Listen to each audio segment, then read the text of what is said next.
Hello Nagar വാർഷിക പൊതുയോഗവും hello Nagar സമ്പൂർണ്ണ സുരക്ഷിത നഗർ പ്രഖ്യാപനവും നടന്നു.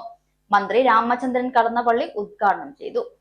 ഹലോ നഗർ സമ്പൂർണ്ണ സുരക്ഷിതത്വ നഗർ ആക്കി മാറ്റുന്നതിന്റെ ഭാഗമായി ഈ പ്രദേശത്ത് 40 പോയിന്റിൽ CCTV സർവൈലൻസ് സ്ഥാപിച്ചു. വെള്ളിയാഴ്ച വൈകിട്ട് ഹലോ കമ്മ്യൂണിറ്റി ഹാളിൽ നടന്ന പരിപാടിയുടെ ഉദ്ഘാടനം വാർഷിക പൊതുയോഗത്തോടൊപ്പം രജിസ്ട്രേഷൻ മ്യൂസിയം പുരാവസ്തു വകുപ്പ് മന്ത്രി രാമചന്ദ്രൻ കടന്നപ്പള്ളി നിർവഹിച്ചു. പ്രിയപ്പെട്ട സഹോദരിമാരെ, സുഹൃത്തുക്കളെ, ഹലോ നഗർ സമ്പൂർണ്ണ സുരക്ഷിത നഗർ ആയി രൂപാന്തരപ്പെടുത്താനുള്ള നിങ്ങളുടെ എല്ലാം തന്നെ ഏറെക്കാലത്തെ സ്വപ്ന സാക്ഷാത്കാരം ഇന്ന് നിർത്തപ്പെടുകയാണ്. ഈ പ്രദേശത്ത് 40 പോയിന്റുകൾ ഒരുക്കുന്നതിലൂടെ സാക്ഷാത്കരിക്കപ്പെടുന്ന ഇതിന് സാങ്കേതിക ഭൗതിക മാറ്റം ഈ സമ്പൂർണ്ണ സുരക്ഷിത നഗർ എന്ന നാമധേയം അന്വർത്ഥമാക്കുന്നതിന് സഹായകരമായി തീരും എന്ന് ഞാൻ കരുതുകയാണ്. CCTVയുടെ സ്വിച്ച് ഓൺ കർമ്മം Ottapalam MLA advocate K. Premkumar നിർവഹിച്ചു. തുടർന്ന് ഹലോ നഗർ അംഗങ്ങൾ അവതരിപ്പിച്ച വിവിധ കലാപരിപാടികളും അരങ്ങേറി. ഒറ്റപ്പാലം ഏറ്റവും പ്രധാനപ്പെട്ട KB റോഡ്, കേന്ദ്രീയ വിദ്യാലയം റോഡിന്റെ പ്രവൃത്തി നമുക്ക് ആരംഭിക്കാൻ കഴിയുന്ന സ്ഥിതിയുണ്ട്.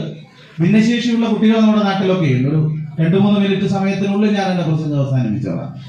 നിങ്ങൾ നോക്കൂ, വീട്ടിലൊരു വയ്യാത്ത കുട്ടിയുണ്ടെങ്കിൽ അതിനേക്കാൾ വലിയൊരു പ്രയാസം ആ രക്ഷിതാവിന് വേറെ എന്താ ഉള്ളത്? സന്തോഷം എത്രയൊക്കെ കണ്ടെത്താൻ ശ്രമിച്ചാലും ഉള്ളിലൊരു വിങ്ങുന്ന വേദന അവരുടെ മനസ്സിലുണ്ടാകും. അത്തരം കുട്ടികൾക്ക് കേരളത്തിലെ ആദ്യത്തെ ഭിന്നശേഷി സൗഹൃദ ഇൻഡോർ സ്റ്റേഡിയം, നമ്മളിവിടെ പാലക്കാട് ജില്ലയിൽ ഒരു ഇൻഡോർ സ്റ്റേഡിയം നിലവിലില്ല. ഭിന്നശേഷി സൗഹൃദമായിട്ടുള്ള കേരളത്തിലെ ആദ്യത്തെ ഇൻഡോർ സ്റ്റേഡിയം ഈ വരുന്ന മാസം, അടുത്ത മാസം ഒക്ടോബർ മാസം ഒറ്റപ്പാലത്ത് അതിന്റെ ടെൻഡർ നടപടികൾ പൂർത്തീകരിച്ച് പ്രിയപ്പെട്ട കേരളത്തിന്റെ കായിക വകുപ്പ് മന്ത്രി ശ്രീ V. അബ്ദുറഹ്മാൻ അദ്ദേഹം അതിന്റെ നിർമ്മാണ ഉദ്ഘാടനം 10 കോടി രൂപ ചിലവിൽ ഒറ്റപ്പാലം ഏറ്റവും പ്രധാനപ്പെട്ട നമ്മുടെ ഡെഫ് സ്കൂളിനോട് ചേർന്നുള്ള ഗ്രൗണ്ടിൽ അവിടെ നമ്മൾ ഭിന്നശേഷി സൗഹൃദ ഇൻഡോർ സ്റ്റേഡിയം യാഥാർത്ഥ്യമാക്കാൻ പോവുകയാണ്. ഒറ്റപ്പാലത്ത് സാംസ്കാരിക നിലയത്തിന്റെ പണി നിലവിൽ നടന്നുകൊണ്ടിരിക്കുകയാണ്. ഒരു സാംസ്കാരികമായ ഒത്തുചേരലുകൾക്കുള്ള ഒരു ഇടം ഒറ്റപ്പാലത്തില്ല. നിലവിലുള്ള ഈസ്റ്റ് ഒറ്റപ്പാലം പാലത്തിനോട് ചേർന്ന് ഒരു കെട്ടിടം പണി നടക്കുന്നുണ്ട്.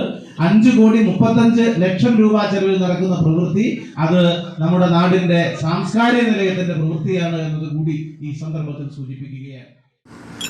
ചേട്ടൊരു ചായ. സൂപ്പർ ഫാസ്റ്റ് ആണല്ലോ. ഇതിന്റെ കേരള വിഷൻ വൈഫൈയാ? ഫാസ്റ്റ് ഒക്കെ തന്നെ, പക്ഷെ Kerala vision wifi connection free ആണ്. ചായ ഫ്രീ അല്ല, കാശട്. Kerala vision free wifi connection. Free ആയി കണക്ട് ആവൂ.